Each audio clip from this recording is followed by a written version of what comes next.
Hey, sound check. Mic 1, 2, 3, low. Hey, sound check. Sa number 2 natin.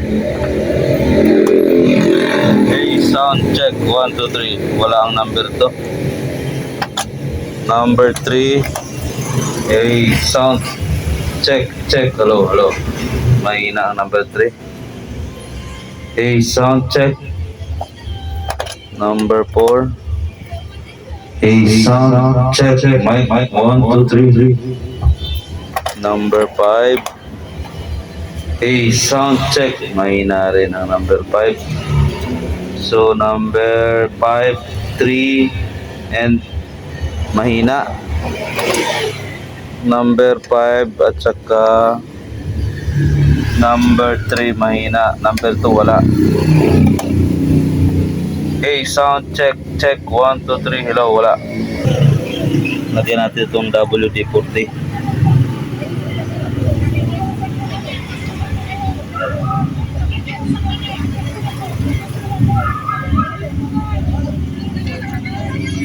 Ayan, subukan natin.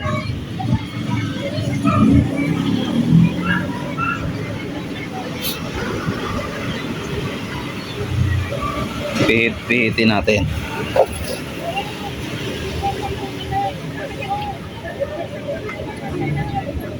Try natin. 5. Sound check. 1, 2, 3. Hello. Hey, sound check. Ayan, lumakas na.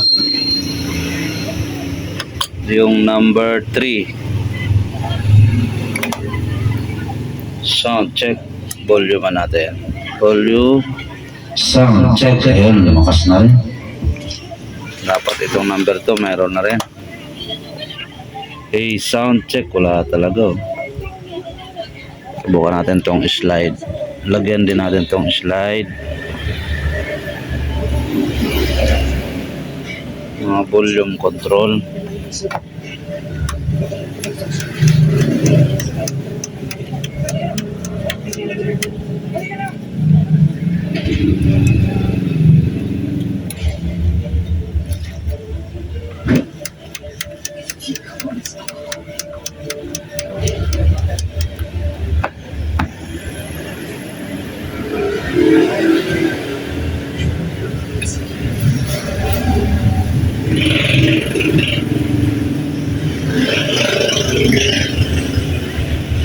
Hey, sound check. Wala talaga. Binaklas na natin, guys. Ayan, oh. Para makita natin yung problema nito sa board.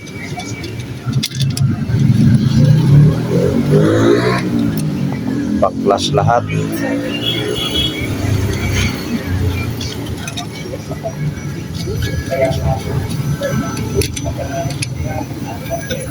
Hindi nadala sa sa cleaning lang.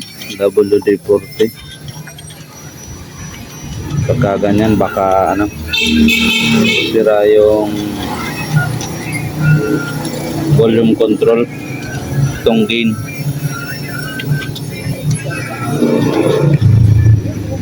Try natin i-direct.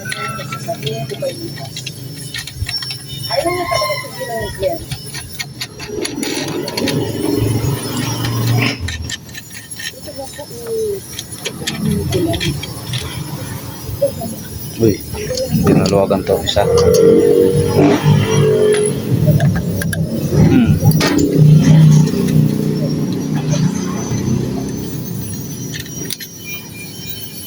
Okay, tornilyo pa. Ayan. Yan na ang laman.